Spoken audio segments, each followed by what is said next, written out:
On continuation with the introduction and digestion absorption of carbohydrates, we'll move for the metabolism of carbohydrates. So there is many metabolism that comes under the carbohydrate, and out of which only the glucose metabolism is important, and we'll see about the metabolism involved in the carbohydrates. So metabolism, what is metabolism in the sense? It is a series of chemical reactions that occurs inside the body cells for changing the food into energy. So what we consume our food, it has to be metabolized into energy for various functions of the body.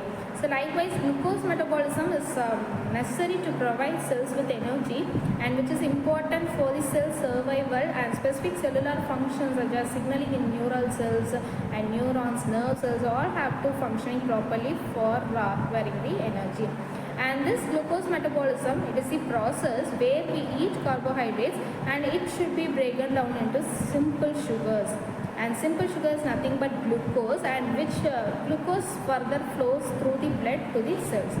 And glucose metabolism are of several types, out of which 4 types is important. One is glycolysis, and another one is gluconeogenesis, and glycogenolysis and glycogenesis. So the name itself indicates where the glucose is breakdown or the glucose is synthesized. So glycolysis. So in this term, glyco refers to the glucose, lysis refers to the breakdown. So the breakdown of glucose is the glycolysis.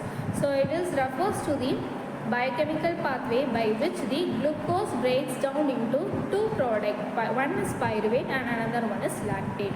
So pyruvate, it is converted only in the aerobic condition, and lactate is obtained only in the anaerobic condition. So with the presence of air, pyruvate is obtained, and in the absence of air, lactate is obtained. And coming to the gluconeogenesis, and it is refers to the synthesis of new glucose. So gluco in the sense glucose, genesis in the sense synthesis. So the new glucose is formed from the non-carbohydrate precursors. So what are the non-carbohydrate precursors in the sense? Glycerol, lactate, pyruvate. So these are all the non-carbohydrate precursors. So gluconeogenesis is essential for the reversal of glycolysis, and it produces energy in the form of ATP. So here ATP is the source of energy, and ATP is nothing but the adenosine triphosphate. And coming to the glycogenolysis. So glycogenolysis in the sense, it is the biochemical pathway where glycogen is break down into glucose. Okay. So when it is the biochemical pathway in which the glycogen breaks down into glucose 1-phosphate and glucose. And glycogenesis. So glycogenesis in the sense, glyco is glycogen, genesis is synthesis. So it refers to the glycogen synthesis. So glycogen, it refers to the glycogen formation from carbohydrates. So these are the process through which glycogen is synthesized and glucose molecules are added to the glycogen chains for storage purposes.